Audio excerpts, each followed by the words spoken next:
ओम श्री परमात्मने नमः। अथ द्वितीयोऽध्यायः सांख्य योग। अर्जुन की कायरता के विषय में श्री कृष्ण अर्जुन संवाद। संजय उवाच।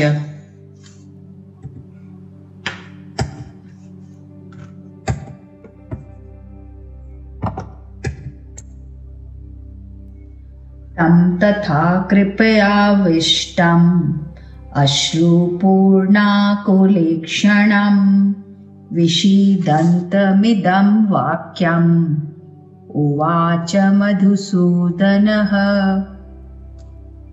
संजय बोले, उस प्रकार करुणा से व्याप्त और आंसुओं से पूर्ण तथा व्याकुल नेत्रों वाले शोक युक्त उस अर्जुन के प्रति भगवान मधुसूदन ने यह वचन कहा। अर्थात अर्जुन दुख से घिरा हुआ है, आशा खत्म हो चुकी है, हिम्मत टूट चुकी है। अर्जुन जैसे महान शूरवीर के भीतर भी कौटुंबिक मोह छा गया और नेत्रों में आंसू भर आए। आंसू भी इतने ज्यादा भर आए कि नेत्रों से पूरी तरह देख भी नहीं सकते। अर्जुन का दुख देखकर कृष्ण उत्तर देते हैं आगे के श्लोकों में। हरि भक्तों, यही है गीता, अर्जुन की शंका और श्री कृष्ण का ज्ञान। श्री भगवानुवाच कुतस्त्वाकश्मलमिदं विषमे समुपस्थितम् अनार्यजुष्टमस्वर्ग्यम् अकीर्तिकरम अर्जुन। श्री भगवान बोलते हैं, हे अर्जुन, तुझे इस समय यह मोह किस हेतु से प्राप्त हुआ? क्योंकि न तो यह श्रेष्ठ पुरुषों द्वारा आचरित है, न स्वर्ग को देने वाला है और न ही कीर्ति को करने वाला ही है। श्री भगवान अर्जुन को सावधान करते हैं कि तुम्हारा जो युद्ध न करने का निश्चय है, यह विचारशील और पुण्यात्मा मनुष्यों के ध्येय यानी कल्याण और स्वर्ग को प्राप्त करने वाला भी नहीं है तथा साधारण मनुष्यों के ध्येय यानी कीर्ति को प्राप्त कराने वाला भी नहीं है। अतः मोह के कारण तुम्हारा युद्ध न करने का निश्चय बहुत ही तुच्छ है, जो कि तुम्हारा पतन करने वाला, तुम्हें नरकों में ले जाने वाला और तुम्हारी अपकीर्ति करने वाला होगा।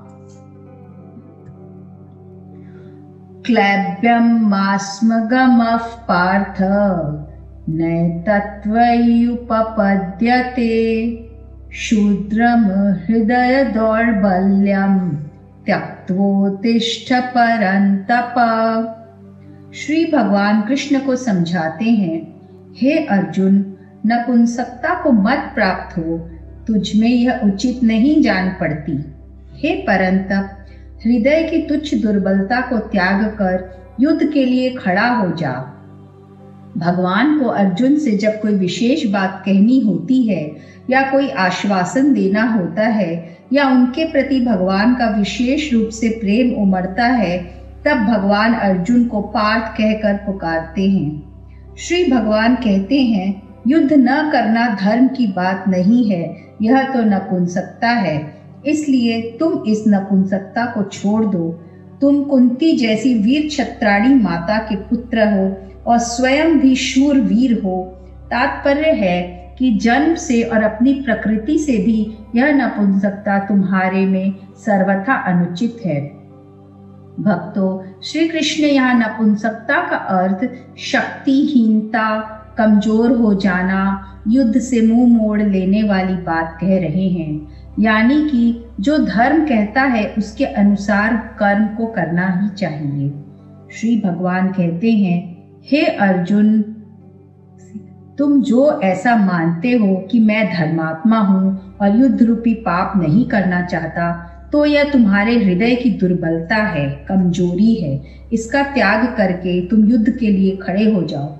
श्री भगवान जानते हैं कि सभी दृष्टियों से अर्जुन के लिए युद्ध करना ही कर्तव्य है। इसलिए वे अर्जुन को आज्ञा देते हैं कि पूरी तैयारी के साथ युद्ध करने के लिए खड़े हो जाओ। अर्जुन उवाच कथं भीष्ममहं संख्ये द्रोणं च मधुसूदन इषुभिः प्रतियोत्स्यामि पूजार्हा वरिसूदन। अर्जुन बोले, हे मधुसूदन, मैं रणभूमि में किस प्रकार बाणों से भीष्म पितामह और द्रोणाचार्य के विरुद्ध लड़ूंगा, क्योंकि हे अरिसूदन, वे दोनों ही पूजनीय हैं। अर्जुन श्री कृष्ण से कहते हैं, आप दैत्यों को और शत्रुओं को मारने वाले हैं, परंतु मेरे सामने तो पितामह भीष्म, जो मुझ पर अत्यधिक स्नेह रखने वाले हैं, और आचार्य द्रोण हैं, जो प्यार पूर्वक मेरे को शिक्षा देने वाले हैं।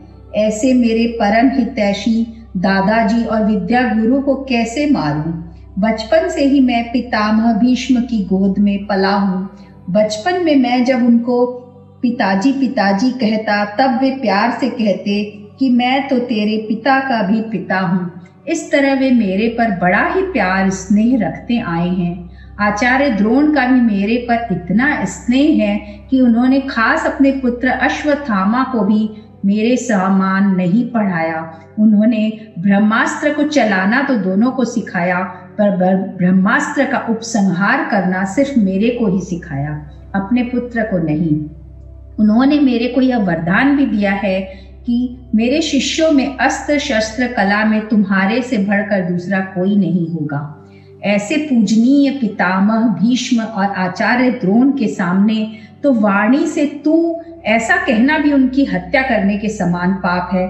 फिर मारने की इच्छा से उनके साथ बाणों से युद्ध करना कितने भारी पाप की बात है। ये दोनों ही मेरे द्वारा सेवा और पूजा करने योग्य है। ऐसे पूज्य जनों को मैं बाणों से कैसे मारूं?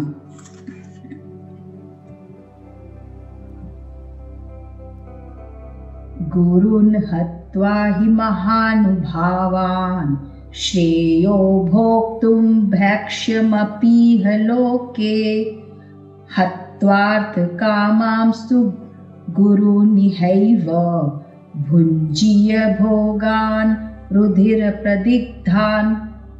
अर्जुन कहते हैं, इन महानुभव गुरुजनों को न मारकर मैं इस लोक में भिक्षा का अन्न भी खाना कल्याणकारक समझता हूँ, क्योंकि गुरुजनों को मारकर भी इस लोक में रुधिर से सने हुए अर्थ और काम रूप भोगों को ही तो भोगूंगा।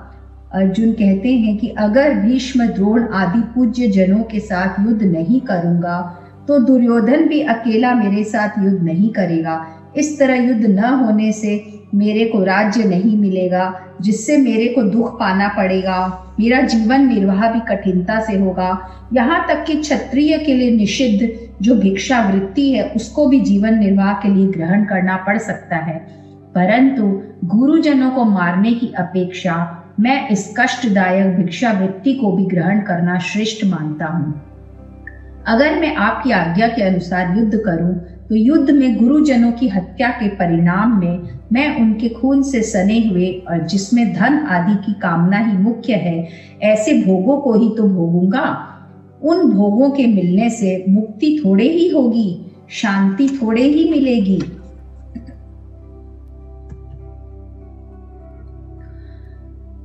न चैत द्विद्मः कतर्नो गरीयः यद्वा जयेम यदि वा नो जयेयुः यानेव हत्वा न जिजीविषामः तेव स्थिताः प्रमुखे धार्तराष्ट्राः।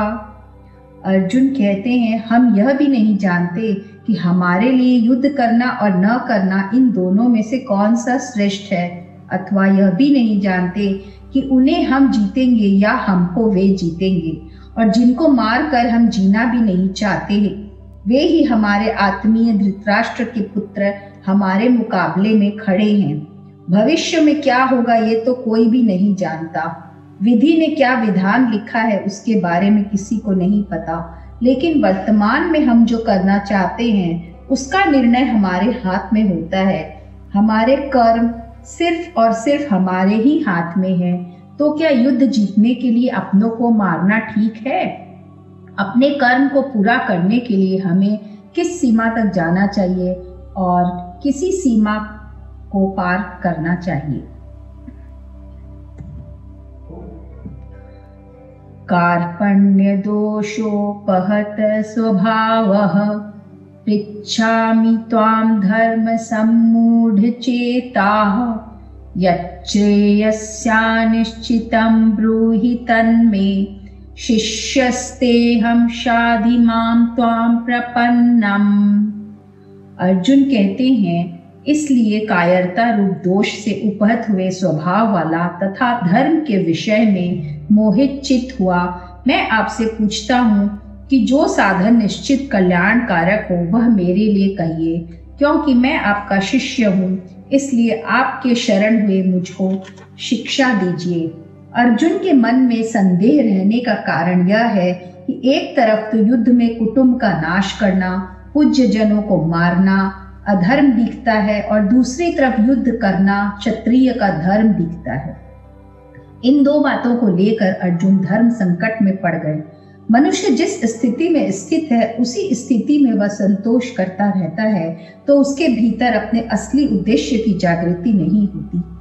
वास्तविक उद्देश्य कल्याण की जागृति तभी होती है जब मनुष्य अपनी वर्तमान स्थिति से असंतुष्ट हो जाए, उस स्थिति में रह न सके। अपने कल्याण की बात पूछने के लिए अर्जुन भगवान के शिष्य हो जाते हैं और कहते हैं कि मैं आपका शिष्य हूँ, शिक्षा लेने का पात्र हूँ, आप मेरे कल्याण की बात कहिए। अपने कल्याण की जिम्मेवारी मैं अपने पर क्यों रखूं, गुरु पर ही क्यों न छोड़ दूं। जैसे केवल माँ के दूध पर ही निर्भर रहने वाला बालक बीमार हो जाए तो उसकी बीमारी दूर करने के लिए औषधि स्वयं माँ को खानी पड़ती है, बालक को नहीं। इसी तरह मैं भी सर्वथा गुरु के ही शरण हो जाऊं, गुरु पर ही निर्भर हो जाऊं तो मेरे कल्याण का पूरा दायित्व गुरु पर ही आ जाएगा। स्वयं गुरु को ही मेरा कल्याण करना पड़ेगा। इस भाव से अर्जुन कहते हैं कि मैं आपके शरण हूँ, मेरे को शिक्षा दीजिए। नहि प्रपश्यामि ममापनुद्यात् यच्छोकमुच्छोषणम् इन्द्रियाणाम् अवाप्य भूमावसपत्नमृद्धम् राज्यं सुराणामपि चाधिपत्यम्। अर्जुन कहते हैं कि भूमि में निष्कंटक धन धान्य संपन्न राज्य को और देवताओं के स्वामी पने को प्राप्त होकर भी मैं उस उपाय को नहीं देखता हूँ जो मेरी इंद्रियों के सुखाने वाले शोक को दूर कर सके। अर्जुन कहते हैं यदि मुझे युद्ध जीतकर ऐसा राज्य मिल जाए जिसमें सारी प्रजा हर तरह से सुखी हो तो भी मेरा शोक दूर नहीं होगा। इंद्र का दिव्य भोगों वाला राज्य भी मिल जाए तो भी मेरा शोक दूर नहीं होगा। जब कुटुंबियों के मरने की आशंका से ही मेरे को इतना शोक हो रहा है तब उनके मरने पर मेरे को कितना शोक होगा। शोक मिटना तो दूर रहा, प्रत्युत शोक और बढ़ेगा, क्योंकि युद्ध में सब मारे जाएंगे तो मिले हुए राज्य को कौन भोगेगा। अतः पृथ्वी का राज्य और स्वर्ग का आधिपत्य मिलने पर भी इंद्रियों को सुखाने वाला मेरा शोक दूर नहीं हो सकता। संजय उवाच एवमुक्त्वा ऋषिकेशं गुडाकेशः परन्तपः न योत्स्य इति गोविन्दम् उक्त्वा तूष्णीं बभूवः।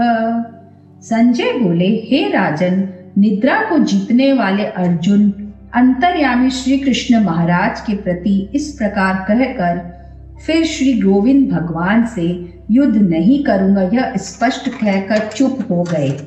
अर्जुन ने अपना और भगवान का दोनों का पक्ष सामने रखकर उन पर विचार किया तो अंत में वे इसी निर्णय पर पहुंचे कि युद्ध करने से तो अधिक से अधिक राज्य प्राप्त हो जाएगा, मान हो जाएगा, संसार में यश हो जाएगा, परंतु मेरे हृदय में जो शोक है, चिंता है, दुख है, वे दूर नहीं होंगे। अतः अर्जुन को युद्ध न करना ही ठीक मालूम दिया। जब अर्जुन ने भगवान से अपने मन में जची बात कह दी कि मैं युद्ध नहीं करूंगा, तब कुछ और कहने की बात बाकी नहीं रही। अतः अर्जुन चुप हो जाते हैं।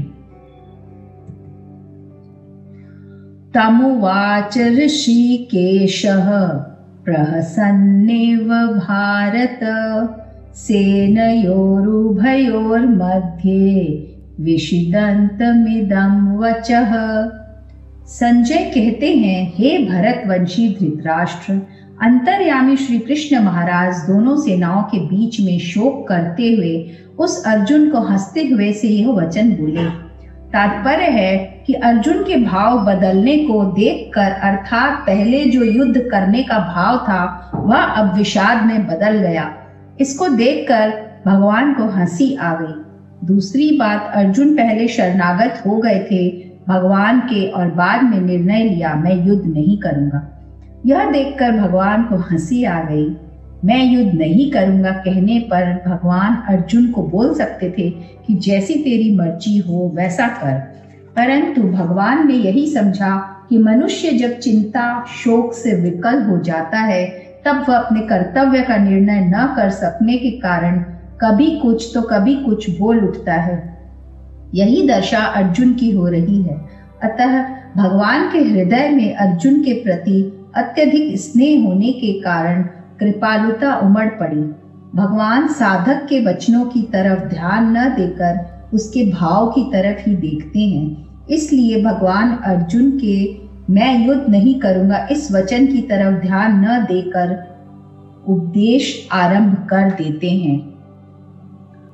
ओम श्री परमात्मने नमः।